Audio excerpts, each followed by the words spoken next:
Cher ami, bonjour à vous tous. Le mot de Pierre reprend. Je vais aborder deux thèmes. La consécration épiscopale schismatique. Les événements qui viennent de se produire de la part de la fraternité Saint-Pédis est de nature beaucoup plus grave que les premières consécrations faites par Monseigneur Lefebvre. Puisque, entre-temps, des événements pacificateurs ont été posés par le siège de Rome.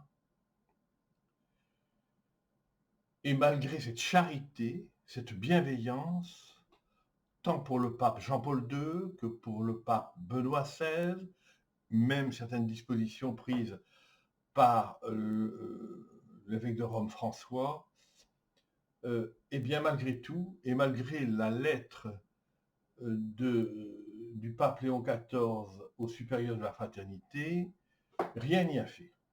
Les conséquences de cette consécration sont beaucoup plus graves pour l'Église dans son ensemble et surtout beaucoup plus graves au niveau de la charge pécamineuse de la fraternité Saint-Pédis. Car au-delà des signes de bienveillance que les papes ont donnés, et au-delà des difficultés réelles que rencontre l'Église depuis le Concile Vatican II, dont la crise est née au prétexte de ce concile et qui n'est que la reprise de la crise moderniste, il est quand même à considérer que les décideurs de ces consécrations et ceux qui s'y sont prêtés ont posé un acte de jugement contre Dieu. C'est Dieu qui s'est trouvé convoqué au tribunal. Car si la crise que traverse l'Église actuellement existe, c'est que quelque part Dieu l'a permis, que cela fait partie de son plan. Et là, poser un acte qui coupe la communion de l'Église, c'est poser un acte de jugement contre Dieu. On juge sa bienveillance, on juge ses décisions. Mais qui n'a jamais eu la légitimité de juger les décisions de Dieu? C'est aussi, de leur part, un refus des souffrances, un refus de la croix.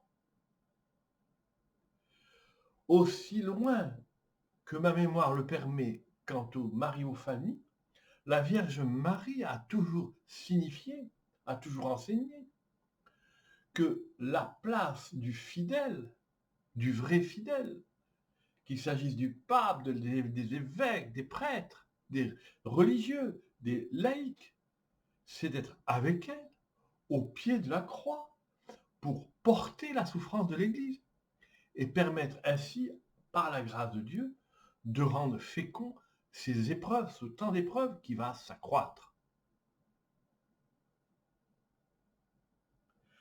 Alors, le jugement est double, c'est-à-dire que d'un côté, on juge les dispositions de la providence de Dieu, on juge Dieu, et de l'autre côté, finalement, on rejette la croix, on ne veut pas de ces souffrances-là. Alors on a beau dire, ah oui, mais c'est par fidélité.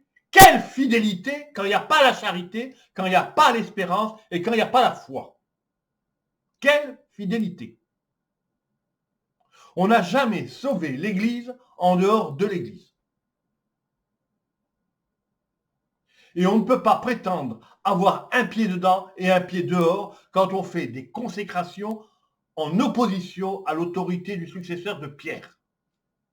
Rien ne peut justifier une telle démarche.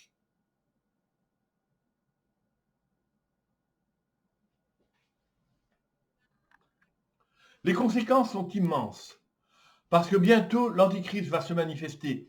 Les prophéties de la Salette vont se réaliser.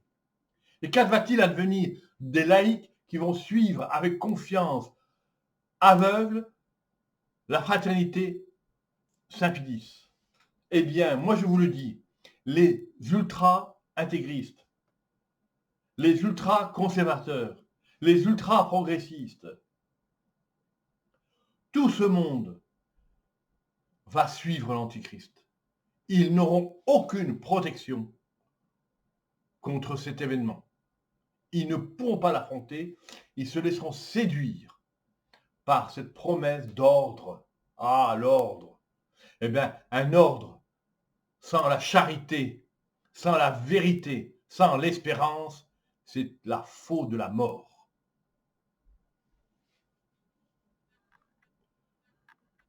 On ne peut pas suivre ces gens-là. Pas plus qu'on ne puisse suivre les progressistes. Pas plus qu'on ne puisse suivre des évêques pro-homosexuels ou pro je ne sais pas quoi. Qu'ils aillent se faire voir. Ils occupent des postes dans l'Église, ils font preuve d'allégeance à Saint-Pierre, mais dans le dos du Christ.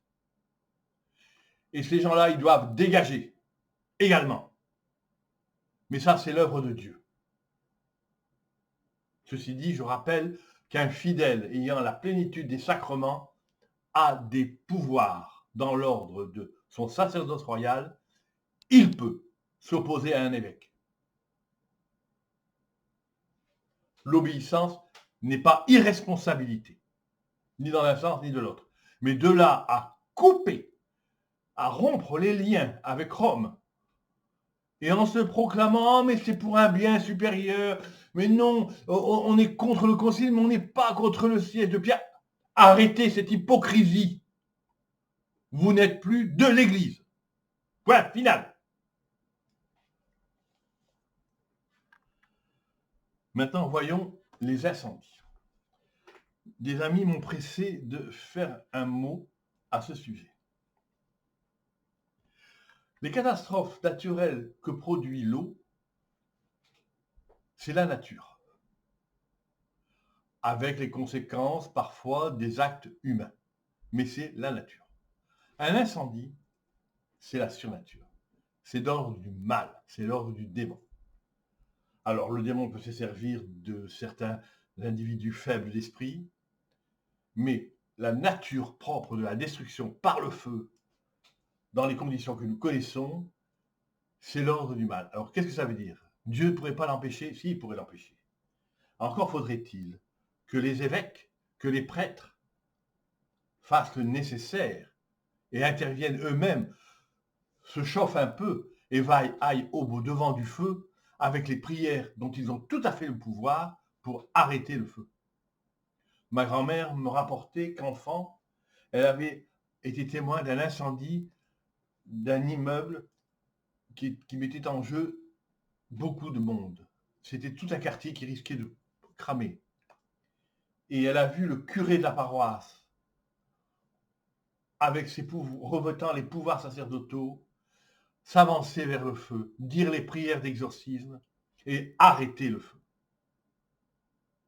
Alors pourquoi les évêques actuels, qui nous font la danse de la prostitution, ne seraient-ils pas capables de se ressaisir, d'aller au-devant du feu avec leurs prêtres et de faire ce qu'il faut pour les arrêter, pour l'arrêter? Non, ils ne le feront pas. Il ne faudrait pas se ridiculiser. Oui, messieurs les évêques, vous avez un pouvoir sur la nature. Dieu vous l'a donné. Et vous ne l'exercez pas de peur de votre ridiculisé, de peur d'être moqué. Vous êtes des pharisiens. On n'en peut plus de vous. Ces incendies, ces graves déséquilibres de la nature, qui sont souvent produits par un ordre supérieur, sont le résultat de la somme des péchés individuels jamais repentis.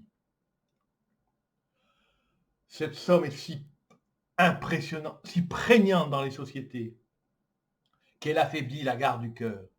Dans une société équilibrée qui respecte la loi naturelle, la tentation de mettre le feu à la nature serait beaucoup moins forte. Les sujets faibles sentiraient un cadre qui les empêcherait. Mais là, le mal n'est plus empêché. La volonté de mal faire n'est plus empêchée. La justice elle-même se rend complice du péché. Elle se rend complice du mal. Alors il ne faut pas vous étonner. Arrêtez de pleurer sur vous-même. Oui, c'est désolant un incendie. Mais regardez-vous, bon sang. Faites un examen de conscience. Croyez-vous que nous n'allons pas payer toutes les actions que nous faisons? Croyez-vous que les lois auxquelles nous applaudissons seront gratuites? Pensez-vous que Dieu va se taire encore longtemps? N'entendez-vous pas sa parole, sa justice remplir le silence de Jésus face à Pilate et à Hérode? Ne comprenez-vous pas que l'ultime miséricorde, c'est le silence de Dieu?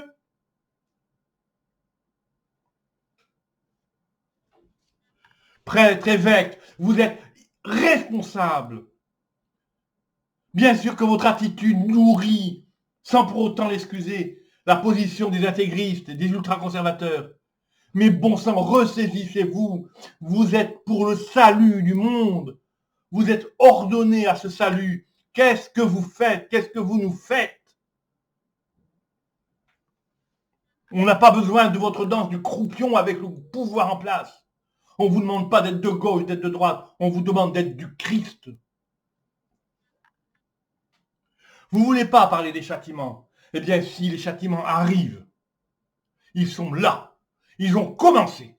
Vous ne voulez pas le voir. Vous voulez continuer d'entretenir le peuple dans un aveuglement en disant « Mais non, Dieu est miséricorde. Il n'y a pas de miséricorde sans justice. Il n'y a pas de justice sans miséricorde. » Reprenez votre catéchisme. Votre opinion personnelle sur l'Église, on n'en veut plus. Excusez-moi les termes, mais on vous emmerde. On n'en veut plus. Le fidèle, c'est le résistant. Chaque fidèle qui a la plénitude de sacrement, qui s'efforce de vivre en harmonie, en obéissance avec le Christ et en communion avec l'Église, eh bien, je vous en supplie, vous êtes très forts. Nous sommes très forts. Fédérons notre prière. Allons le plus souvent au sacrement. Et restons debout, face au monde. Disons non.